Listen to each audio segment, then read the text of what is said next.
آپ یہاں پر نہا دھو کر اس مقدس تقریب میں حصہ لیے ہیں، بے شک آپ کے مقدر کی بات ہے، لیکن اس سے پہلے جو نماز ظہر گئی ہے وہ فرض تھی اور یہ مستحب عمل ہے۔ اگر کوئی نہا کر یہاں پر صرف محض اس مقدس تقریب میں حصہ لینے کے لیے آیا ہے، اچھی بات ہے، لیکن اگر اس نے فرض چھوڑ دیا ہے تو پھر وہ لائق مبارک بات نہیں ہے۔ تھوڑا غور کرنے کا مقام ہے کہ ایک فرض کا ایک الگ مقام ہے، آپ پہلے اسے رکھیں، کم از کم آج پہلے سے آپ کو 7 دن پہلے سے اطلاع دی گئی تھی اور لاؤڈ اسپیکر کے ذریعے سے پہلے بھی بتایا گیا تھا، دھوپ بھی نکل آئی تھی، سونے میں سہاگا یہ تھا کہ دھوپ نکل آئی تھی، اچھے سے آپ نہا کر نماز ظہر ادا کر سکتے تھے، پھر اس تقریب کا سلسلہ چلتا، پھر عصر کی اذان ہوتی، عصر کی نماز ادا کرتے، تب جاتے، تب یہ ہے غریب نواز کی محبت اور ان سے سچا عشق۔ اب صرف ہم آئے اور یہاں پر شرکت کیے، نہ ظہر ادا کی، لنگر لیں گے، اشارے ہو رہے ہیں کہ جلدی مکمل کیا جائے، بے شک بازار ہے،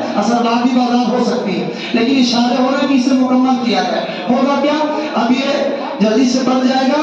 ہم چاہ رہے تھے یہ اثر تک چلے تاکہ جو حاضرین ہیں اسی بہانے کم سے کم غریب نماز کے نام پر کم سے کم اللہ کے لیے 2 نمازیں تو ادا کر لیں، ہفتے میں 2 نمازیں تو پڑھ جائیں گی، حالانکہ کل جمعہ ہے، 2 نمازیں تو پڑھ جاتی، لیکن اشارے لوگ اتنا بے چین رہتے ہیں۔ آپ کی عقیدت ہے، یقیناً ہم آپ کو اس کا سمان کرتے ہیں، استقبال کرتے ہیں، لیکن تھوڑا سا آپ اس کو رکھیں کہ نماز آپ پر فرض ہے۔ بھائی نماز رحمۃ اللہ علیہ کی آپ چھٹی منائیے، عرس منائیے، بے شک بحمدہ تعالیٰ اچھے طریقے سے منظم طریقے سے منایا جا رہا، لیکن اس کے ساتھ ساتھ اگر آپ نے ان کے مشن کو چھوڑ دیا، نمازیں ادا نہیں کی، تو پھر کیا ہوگا؟ جو غیر فرقے والے ہیں وہ آپ کو ٹوکیں گے کہ تم صرف چھٹی مناتے ہو، عرس مناتے ہو، نماز سے بہت دور رہتے ہو۔ تو ہمیں اس چیز سے بچنا ہے، نمازیں بھی ادا کرنی ہے اور بزرگوں سے جو عقیدت ہے اس کا مظاہرہ بھی کرنا ہے منظم طریقے سے، بڑے پیمانے پر، تاکہ مخالف کی طرف سے جو اٹھنے والی آواز ہے آنکھ میں آنکھ ڈال کر اس کا جواب دیا جا سکے۔ ہم سے فرض ادا نہیں ہوتے۔ غریب نواز رحمۃ اللہ علیہ ایک مرتبہ سر جھکائے رو رہے ہیں، ان کے مرید ہیں، بہت ہی جلیل قدر مرید ہیں، بابا قطب الدین بختیار کاکی رحمۃ اللہ، عرض کیا حضور آپ تو اتنے نیک ہیں، متقی ہیں، پرہیزگار ہیں، زہد و تقویٰ کے پیکر ہیں، آپ کیوں رو رہے ہیں؟ تو غریب نواز رحمۃ اللہ علیہ نے کہا تو نے آج دیکھا ہے جب کبھی تنہائی میں ہوتا ہوں 40 سال سے مسلسل ایسے ہی روتا ہوں، وجہ کیا ہے؟ اور 40 سال ہو گئے، حیا کی وجہ سے میں نے آسمان کی طرف نگاہ نہیں اٹھائی۔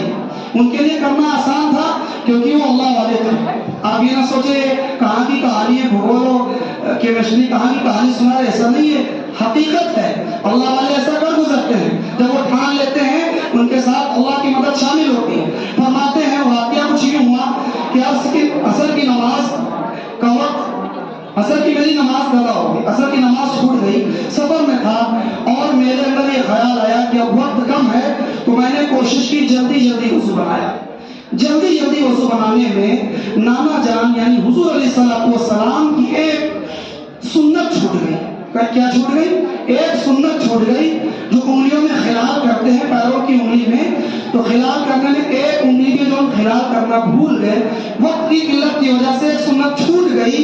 تو میں ڈرتا ہوں کہ میں مدینے والے محبوب کے سامنے میدان محشر میں کس طرح کھڑا ہوں گا، کس طرح سے سامنا کروں گا، کیا منہ دکھاؤں گا۔ آپ اندازہ لگائیں، ایک مستحب چھوٹ گیا، ایک مستحب۔ ہماری تو نمازیں چھوٹ رہی، فرض چھوٹ رہے ہیں، لیکن غریب نواز کی ایک فکر تھی، خدا کے واسطے مسنڈی والوں اس پرسے غریب نواز کے پلیٹ فارم سے ایک پیغام لے کر جاؤ کہ یہاں سے ان کے مشن پر بھی چلنا ہے۔ غریب نواز رحمۃ اللہ علیہ سے اپنے نبی کا عشق یہ ہے، اللہ کا خوف یہ ہے کہ فرض اور واجب اور سنت مؤکدہ دور کی چیز ہے۔